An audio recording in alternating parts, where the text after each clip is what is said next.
also, like how I said, you manifest when you're high vibe. So your frequency determines the things that are going to be manifesting to you. Warning, the following presentation is intended for mature audiences. It includes stigma topics like sex, addictions, mental illness, adult dialogue, and strong language. Viewer discretion is advised. Ooh, well, I'm so excited for you. That is so incredible. Thank you. And I mean, the universe does give us lots of signs. It's just, are we aware of it? Are we listening and open to that feedback from the universe or God or whoever you believe is your higher power? Because I know not everyone believes the universe is, I do, and you have to like listen to that, or things that are like coming up for you. Because if you potentially have a job offer and it's like, you just have this feeling in your gut that it's like, I don't really want to do it. You need to listen to that, and you need to listen to your own intuition as well to find out like what you really want. That is the biggest thing, is always trusting your gut. That was the one thing when the universe shut that door for me. It was the greatest gift, because I was like, okay, I am in this bedroom. I am trapped in here for at least the next 2 weeks because my parents wouldn't let me. They were so I come home to my parents' place when I'm in between, because it just doesn't make sense for me to have like pay for a place when I'm never there. So super, super grateful for my parents. But they were I mean, everyone was like very all over the map in terms of their fear level of COVID. I was not allowed out of my room for 2 weeks without wearing a mask and washing my hands. God bless them. They're not as fearful now. But that being said, I was confined to my room. I literally left it to take a walk around the block and to make a meal, which my mom wanted me to like sanitize everything after I touched it. Like, it was crazy. So I'm like, okay, I'm just going to try to avoid leaving my room. And it really forced me. I'm like, okay, what am I going to do? Watch Netflix all day? No. And I saw this book on my bookshelf and I pulled it off. It was literally, which I'm doing right now with with some of my clients, May Cause Miracles. And it like pulled me to it. I have never physically felt more connected to something. The universe was like, take this book. And I did, and I created a program out of it. And that literally was just like the momentum that I needed to have my greatest months in my business to that date in the middle of a pandemic. Like, you never know what is just around the corner for you. Oh, completely. Like, the universe just kind of throws curveballs at you, and it's like, you need this right now, but like, make sure you're paying attention to me. And I remember you like launching this book club like at the beginning of the pandemic, and I'm like, oh, she's never done anything like this before. This is kind of interesting. But I was like, oh, like, that's great. Like, she's doing something new and like different. And I mean, this is a season in everyone's life where they're really just like pivoting, whether it's in their business or their life, their relationship. And I'm like, hey, you go, girl. Because I'm like, if this is what serves you right now, that's awesome. And that was really what led me. I said, okay, how can I show up and serve in a way that is going to be useful for people, that is going to be, I only charged during the pandemic, I only charged like $44, $55 for 6 weeks of transformation. It was not something that I was doing to profit from. It was not something that I was doing to make a lot of money from. And 17 people enrolled in the program. That was like the largest enrollment I had ever had in anything to that date. And it was just, it was needed. People were just so grateful that they had a community of support to get through that time. And I even had my client today she was in both rounds, and she's telling me today, she goes, Kiki, this is exactly what I needed to like get back on track. I was in a slump and this, the other thing. And she's like, I'm so grateful for this. Like, it's such a simple thing, but it is so poignant. And so it's been one of the greatest things that I've created for like out of the blue, literally just from following my intuition. Yeah. So ladies, if you're listening, this is a perfect example of listening to your intuition and like what it can do for you. Yeah. But it also really helped me to build my confidence back into my business. And so like, that's really the turning point for me, is that it just built all of this confidence and momentum to take me to where I'm at now. Yay! Yay! Wonderful. So, what advice or encouragement would you give to someone just starting on their manifestation journey? Yeah. Do not get discouraged by the it's not working. Manifestation works for everyone. So you are an energetic being, and this is a lot of what like The Secret very briefly touches on. Obviously, go and watch The Secret. I think it is a great jumping off point, or you can read the book.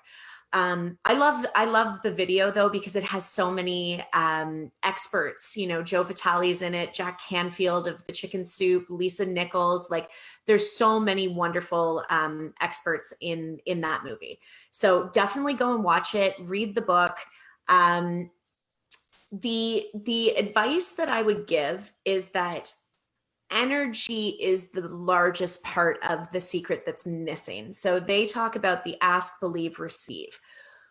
You really have to understand that your emotions are what guide your manifestation process. So yes, it's wonderful to think positively, but if your positive thoughts are not translating into positive feelings, there's going to be a disconnect. So if you check in with yourself, I always say self-awareness and emotional intelligence are the two that is how I teach manifestation, is that you have to be really self-aware and ask yourself, like, I saw a meme today from Juliet C. Obodo. I need to get that down, but she talks about, she goes, eventually you have to ask yourself, am I the asshole? Right? Like, it's so easy to project and to place blame on other people. But at the end of the day, if everything is going wrong in your life, you're probably the cause of that. So it takes some really, like, some self-awareness. And if you're new to the self-awareness game, set an alarm morning, noon, and night in your phone, and just check in with yourself and ask yourself, what am I thinking right now? And what are those thoughts making me feel? And from there, you're going to realize that you really have this power within you to shift your feelings. And so the emotional intelligence is that piece of, okay, it doesn't involve going from a state of sadness or fear or guilt or shame into everything is great and my life is wonderful and I can manifest all of the things. That's not it. It's literally making small incremental shifts of, okay, well, why am I angry? Is it because I'm actually just disappointed? And, like, boom, that's actually a really big leap. And from there, you're going to be a match, an energetic match for all of the things that are at disappointment, instead of anger, which is like a lower vibrational frequency. And when you're in a lower vibrational frequency, you are actually a very big magnet to other shitty thoughts, feelings, people, circumstances, situations. Oh, that is so fascinating. I never really thought of it like that, where like anger is like a lower vibration than like disappointment. Yeah. So So it's that's really like an interesting. hourglass shape. So when you're in, like, the emotion of, like, boredom, contentment, you're kind of like in this middle ground of things aren't really great, but they're not really shitty either. And a lot of people live these ho hum lives because nothing is painful enough to get them to move. Nothing is so bad that they can shift. They're like, no, I definitely don't want this, so I'm going to work to get, great. But it takes a lot of power for someone. And this is, I talk about this a lot with my ex-partner. He and I are fantastic friends. We get along thick as thieves. And our relationship was good. I wasn't ready for good. I wanted great. I am a hopeless romantic. I want you bringing me no reason flowers. I want to be swept off my feet. Like, I deserve that. And he wasn't able to give that to me at the time. And that's totally fine. I didn't take it out on him. I realized this isn't working for me. So I'm going to step away before, and this is like just side note, so many relationships go here, I have to talk about it, but the whole reason why so many relationships end in cheating or whatever is because you don't honor the shit when it's the shit. So it just gets so drawn out. So many relationships end before people actually end them. And so I just like kind of bowed out, and I was like, it's time for me to step away. Things aren't changing. I've voiced my concerns. Actions speak louder than words, and I want to remain friends. And we did. And so that was a really powerful moment too. I had like manifested him as well. Oh, interesting. Yeah. Yeah. So I just joke that my list wasn't specific enough. I manifested all the traits of like tall, blue eyes, plays guitar, not the like treats me like a queen. Yes, and girl, you deserve that. So, Ooh, and you are and you're totally right about the whole thing where relationships technically end before someone like leaves. yes. Because I've done it myself. Yeah. It's a little different in abusive relationships when you're trying to make a plan and leave, and I've been through that as well. But I've seen like 20-year-old marriages and like people that are in a couple year long relationships, and they're like, I'm so emotionally disconnected, but let's see if things change, or I'm just going to kind of wait, but I'm not going to leave just yet. And it's like, okay, so you're going to drag this on. Yeah. And the Waste relationship's time. technically over and you're ready to break it off, but you're going to wait like 6 months or a year. And it's like, yeah. What for? What for?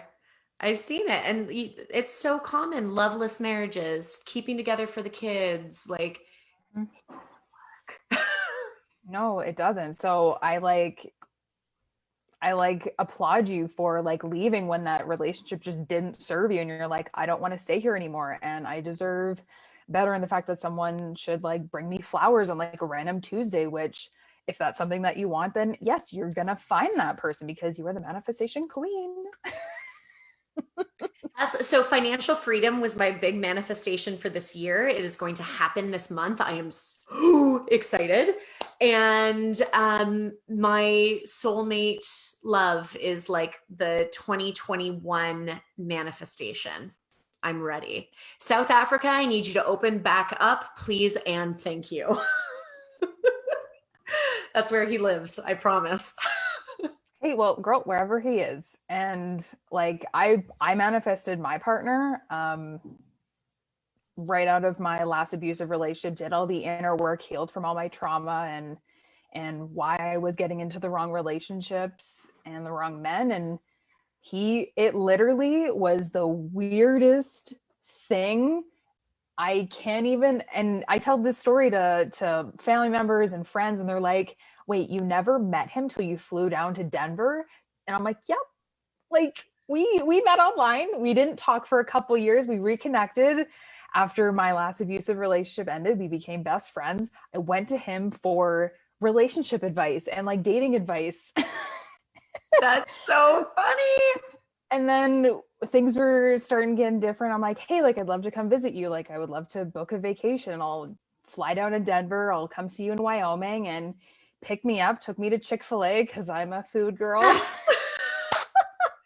I used to have a boyfriend who lived in Atlanta, and that was my favorite part about going down there.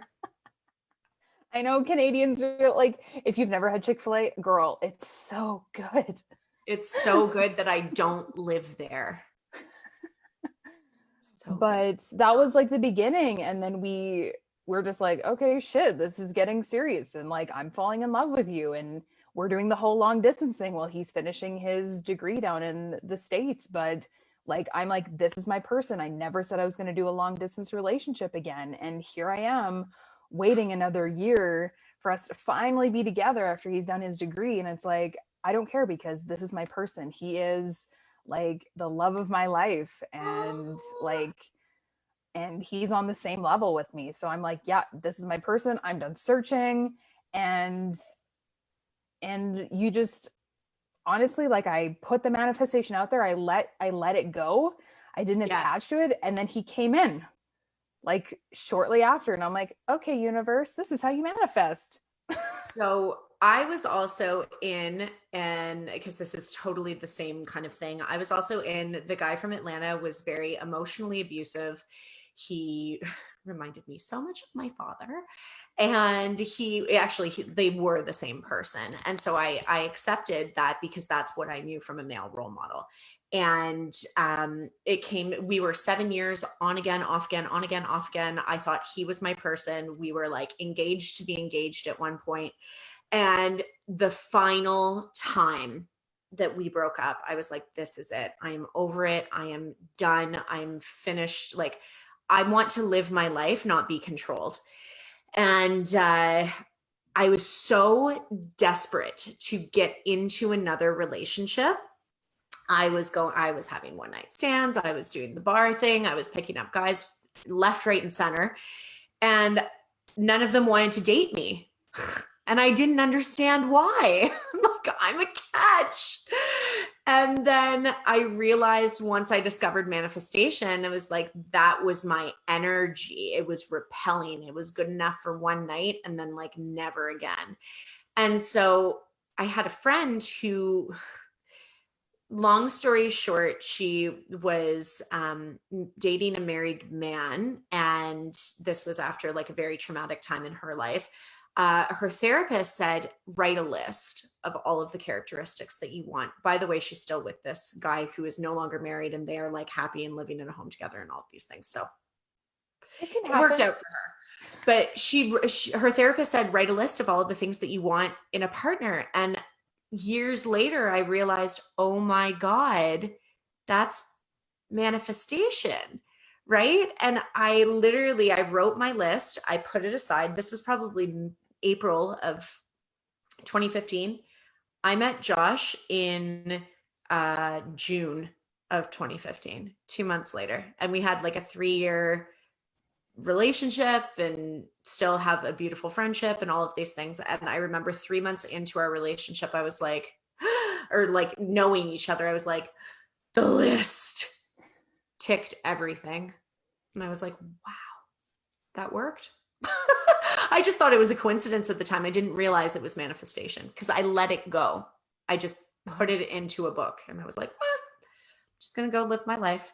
And I focused on me. That was the big thing too. I just let go of everything. I was like, I don't need a boyfriend. I'm just going to focus on me.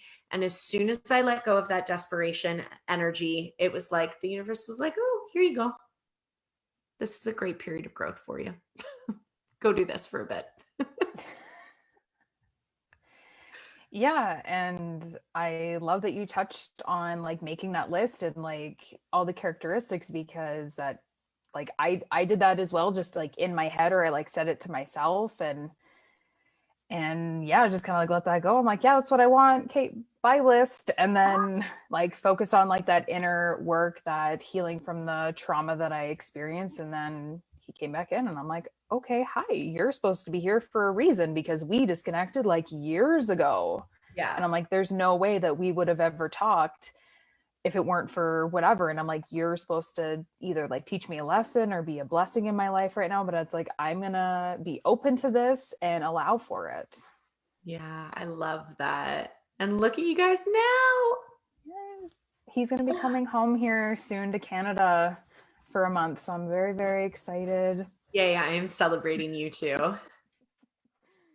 Thank you. So Kiki, for our last question, Yes. how can women build their confidence with manifestation? That is a good question. So so this is really like, for me, I always go through the things that excite me, the things that light me up, like follow your bliss. Because the more you are doing things that you love, the happier you're going to be and the more confident you're going to be. Pardon me. So you also, like how I said, you manifest when you're high vibe. So your frequency determines the things that are going to be manifesting to you. So the very first thing that you want to do is just do the things you love. follow, like that was the biggest thing when I left my job. It was like, I have this knowing in my gut that this is what I'm meant to be doing. And it's what makes me happy. This idea of freedom, this idea of being able to travel. Travel is in my DNA. It is just what makes me happy. Literally, it's in my genetic coding. I'm meant to travel. I'm meant to respond to the world, literally. And I'm not meant to stay in one place for too long. So without knowing that at the time, I knew it in my soul. So your gifts, your passions, your desires are in you for a reason. You were placed on this earth to uncover those things. And the way that you uncover them is by experiencing life. And so those things, when you uncover them, when you decide what you like, what you don't like, when you follow more of what you like, you're going to uncover more of what you like. And that's just naturally going to lead you to being a more confident person. Oh, I love that. Do what makes you happy. Yes. Do more of what you want than what other people think you should do. Yes. People, like, one of the top things when people get to their end of their days, they wish they lived less for other people. Well, oh my gosh, I've loved this conversation so much. Thank you so much for being here, being a part of the summit, taking time out of your schedule to do this, and just everything you contributed, like your freebie and your paid offer. I appreciate you so, so much, and I just love you to pieces. You have put in so much incredible work into this. So, like, thank you. It's been an honor. All of the other speakers, they are all fantastic. I'm in love with every single one of them. So thank you. And thank you to everyone who tuned in. I'm just super grateful. Great. Well, thank you so much again. Ladies, we have one more interview today with Gina Raylene after this, but I will see you guys later. And thank you again, Kiki. Mwah.